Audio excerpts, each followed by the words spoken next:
de que maneira o período compreendido entre a declaração da OMS e os primeiros casos de morte no Brasil poderiam ter sido devidamente aproveitados para organizar respostas de supressão e mitigação, nesse caso, da transmissão do vírus. Obrigada, senador.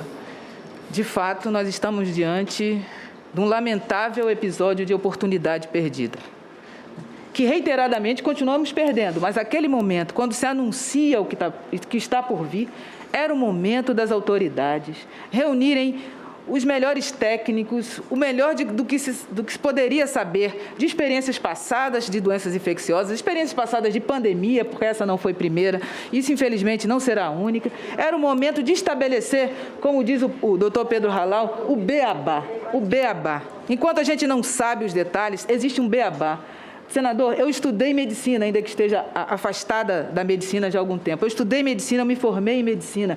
Aquilo é o beabá. Os senadores que passaram pela saúde sabem, é o beabá que podia fazer. Estabelecer os parâmetros da vigilância epidemiológica, estabelecer os parâmetros da atenção básica, né, da estratégia de saúde da família, estabelecer os parâmetros das políticas sociais para garantir que as populações em risco, porque as epidemias, infelizmente, os surtos, elas caminham sempre na direção dos mais vulneráveis e elas se espalham na direção dos vulneráveis. A gente já tinha dados, naquela época, de quem eram os mais vulneráveis da sociedade brasileira, aqueles que estariam em risco, né, seja por dificuldade de acesso ao sistema, seja pela sua condição primária, anterior, né, de espoliação, de dificuldade. Então, foi uma oportunidade perdida. Era estabelecer os parâmetros da atenção básica, da identificação dos potenciais infectados. Veja, senador, a Covid-19, o vírus, pela informação que a gente tem até agora, começou lá na China, numa cidade específica, numa província específica.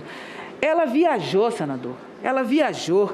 Então, os portos, os aeroportos, a vigilância nos portos e aeroportos teria feito a diferença, porque ela vinha com os viajantes, o vírus caminhou no corpo de viajantes, e não era perseguição aos viajantes, muito ao contrário, o cuidado com os viajantes. O primeiro caso identificado no Brasil era de um viajante que veio da Europa, da Itália. Se a gente tivesse identificado, será que não teria sido diferente? A primeira morte foi de uma funcionária, né, de um viajante. Será que se tivesse identificado, não teria sido diferente? Estudos recentes dizem, por exemplo, já depois da pandemia, esses dados mais recentes, o perguntou do início, mas eu quero chamar a atenção. Um estudo recente, que eu não li a fundo, mas foi anunciado, mostrou que ela se espalhou no Brasil pelas BRs, né? Pelas BRs. Poxa, se a gente fizesse uma vigilância, um cuidado com, por exemplo, com os motoristas de transporte rodoviário, os dados do CAGED mostram que os motoristas de transporte rodoviário interestadual, caminhoneiros, motoristas de ônibus, foram os que mais morreram entre os profissionais com carteira assinada. Olha, os dados, se a gente já tivesse estabelecido lá os parâmetros, como que eu vou pensar quais são os caminhos para controlar?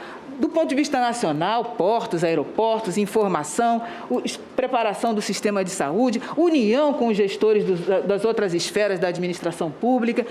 Existia muita coisa que podia ser feita, senador. E à medida que o conhecimento foi sendo gerado, era só ir incorporando. Mas epidemia, senador, essa é dramática pelo caos instituído, pela negligência instituída. Mas as epidemias, de certa forma, são parecidas. E a boa técnica, já é bastante conhecida pelos técnicos do SUS.